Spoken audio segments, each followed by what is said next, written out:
തീവ്ര വലതിന്റെ മുന്നേറ്റം തടഞ്ഞത് ഇടതു സഖ്യവും മധ്യപക്ഷവും തമ്മിലുണ്ടാക്കിയ ധാരണയാണ്. ഒരു മുന്നണിക്കും ഒറ്റയ്ക്ക് ഭൂരിപക്ഷമില്ലാത്ത സഭയിൽ ഇടതുപക്ഷം കൂടുതൽ സീറ്റ് നേടും. പരാജയ കാരണം എതിരാളികളുണ്ടാക്കിയ അവിശുദ്ധ സഖ്യമെന്നാണ് തീവ്ര വലതുപക്ഷ പാർട്ടിയായ നാഷണൽ റാലി ആരോപിക്കുന്നത്. പ്രസിഡന്റ് ഇമ്മാനുവൽ മാക്രോണിന്റെ മധ്യപക്ഷ പാർട്ടി 2ാം സ്ഥാനത്താണ്.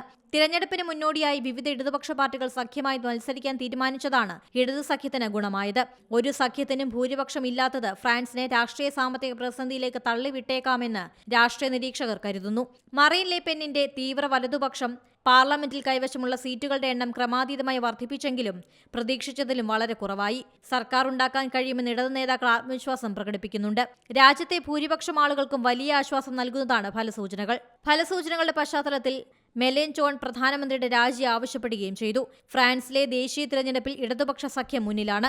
1ാം സ്ഥാനത്തുള്ളത് ഇടതു പാർട്ടിയും 2ാമത് പ്രസിഡന്റ് മാക്രോണിന്റെ സെൻട്രൽ അലയൻസുമാണ്. അധികാരത്തിലേറുമെന്ന് പ്രതീക്ഷിച്ച തീവ്ര വലതുപക്ഷ പാർട്ടി നാഷണൽ റാലിക്ക് ജനഹിതമെതിരായി.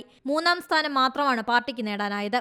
ഇടതു സഖ്യത്തിന് 181 സീറ്റുകൾ നേടാനായപ്പോൾ മക്രോണിന്റെ സെൻട്രലിസ്റ്റ് അലയൻസ് 160 സീറ്റുകളും മറീൻ ലെ പെന്നിന്റെ നാഷണൽ റാലി 143 സീറ്റുമാണ് നേടിയത്. പുതിയ സർക്കാർ ഉണ്ടാക്കാനായി പൂർണ്ണഫലം വരും വരെ കാത്തിരിക്കുമെന്ന് ഫ്രഞ്ച് പ്രസിഡന്റ് പ്രതികരിച്ചു.